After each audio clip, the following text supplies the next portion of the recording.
उत्तर प्रदेश त्रिस्तरीय पंचायत व्यवस्था में आज मतगणना का दिन है। 2 मई है, आज के दिन मतगणना हो रही है। पंचायत चुनाव के साथ साथ 5 राज्यों के विधानसभा चुनाव की भी मतगणना हो रही है। तस्वीरों में आपको साफ तौर पर दिखाए जाएंगे कितने कोविड के नियमों का पालन हो रहा है, किस तरह से यहाँ लोग हैं। सबसे पहले हम कैमरामैन से कहेंगे तस्वीरें दिखाएं इधर की कि यहाँ पर काउंटिंग चल रही है, कैसे किस हद तक भीड़ है। पंचायत चुनाव जिसके बारे में कहा गया कि कोरोना काल को बढ़ाने में उत्तर प्रदेश में पंचायत चुनाव का अहम रोल रहा है, क्योंकि जिस मोहर मारी जा रही थी ना वो सैनिटाइज हो रही थी, सभी लोग उसको हाथ लगा रहे थे और ऐसे में प्रत्याशी बाहर से भी आ रहे थे। मैन टू मैन का चुनाव है और तस्वीरें आप देखकर अंदाज़ा लगा सकते हैं कि किस तरह से यहाँ कोविड के नियमों की धज्जियाँ उड़ाई जा रही हैं। बार बार नियम की बात की जाती है, लेकिन नियमों की धज्जियाँ चुनाव में भी उड़ाई गई, मतगणना के दरमियान भी वो उड़ाई जा रही हैं। हम इस वक्त ऊंचाहार में हैं। ऊंचाहार का डॉक्टर भीमराव अंबेडकर ये डिग्री कॉलेज है, यहाँ पर मतगणना चल रही है। और एक खबर निकल कर यहाँ और सामने आई कि सुबह से जब से मतगणना शुरू हुई, मतगणना काफ़ी विलंब शुरू हुई, पहली चीज़।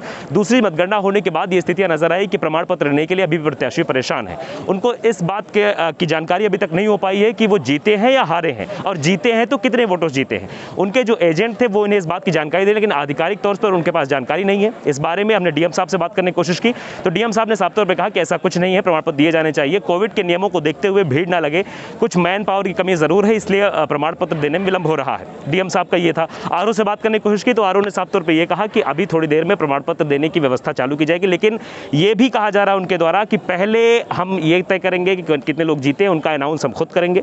ये बात क्योंकि आधिकारिक तौर पर तभी लोगों को ये संतुष्टि होगी कि वो चुनाव जीते हैं, क्योंकि ये मैन टू मैन चुनाव है। 1-2 वोटों से जीत हार का फासला तय होता है। ऐसे में अगर प्रत्याशी को ये जानकारी नहीं होगी कि वो जीता है या हारा है या कितने वोटों से जीता है, तो संतुष्ट नहीं होगा, तब तक बैठा रहेगा।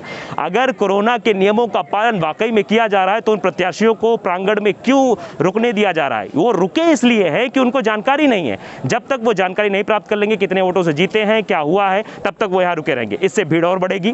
कोरोना के नियमों का जो पालन कहा जा रहा है वो नियमों की धज्जियां और उड़ेंगी। ये तस्वीरें साफ तौर पर बताती हैं। हम अन्य जगहों की पड़ताल करेंगे। हम अभी थोड़ी देर में रोहनिया ब्लॉक भी है जहाँ से पंचशील डिग्री कॉलेज है, वहाँ पर उसी काउंटिंग हो रही है, वहाँ भी हम जाएंगे, वहाँ की स्थितियाँ भी देखेंगे। लेकिन ये कहीं ना कहीं अधिकारियों और कर्मचारियों की लापरवाही का नतीजा साफ तौर पर है। पहले तो काउंटिंग लेट शुरू हुई, उसके बाद काउंटिंग के बाद प्रमाण पत्र न देना इस बात को दर्शाता है कि अधिकारियों की लापरवाही है। और ये ज़रूरी है, ये सुचिंता ज़रूरी होनी चाहिए कि जो चुनाव में आया है क्या उसे बार बार बुलाया जाना ज़रूरी है, क्योंकि कहा जा रहा है कल अगर प्रमाण पत्र देंगे तो कल एक बार फिर से भीड़ दिखेगी और भीड़ उनकी प्रत्याशियों और उनके समर्थकों के साथ दिखने को मिले, क्योंकि वो ये जानने के लिए आएंगे कि आखिरकार यहाँ पर हम कितने वोटों से चुनाव जीते हैं, हमें जानकारी चाहिए।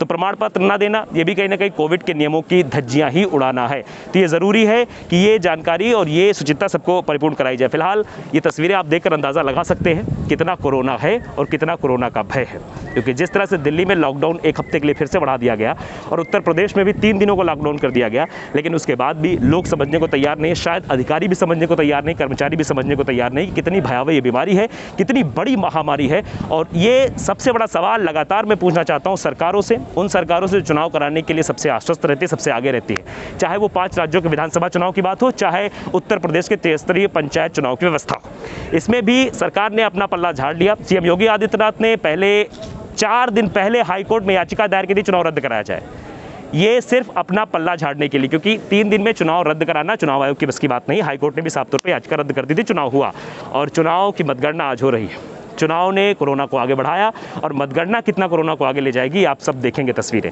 फिलहाल ऊंचाहार से रिपोर्ट है। ऊंचाहार के डॉक्टर भीमराव अंबेडकर ये डिग्री कॉलेज है जहां पर ये स्थितियां देखने को मिल रही है। आगे की पड़ताल करेंगे, आगे तस्वीरें भी हम आपको दिखाएंगे।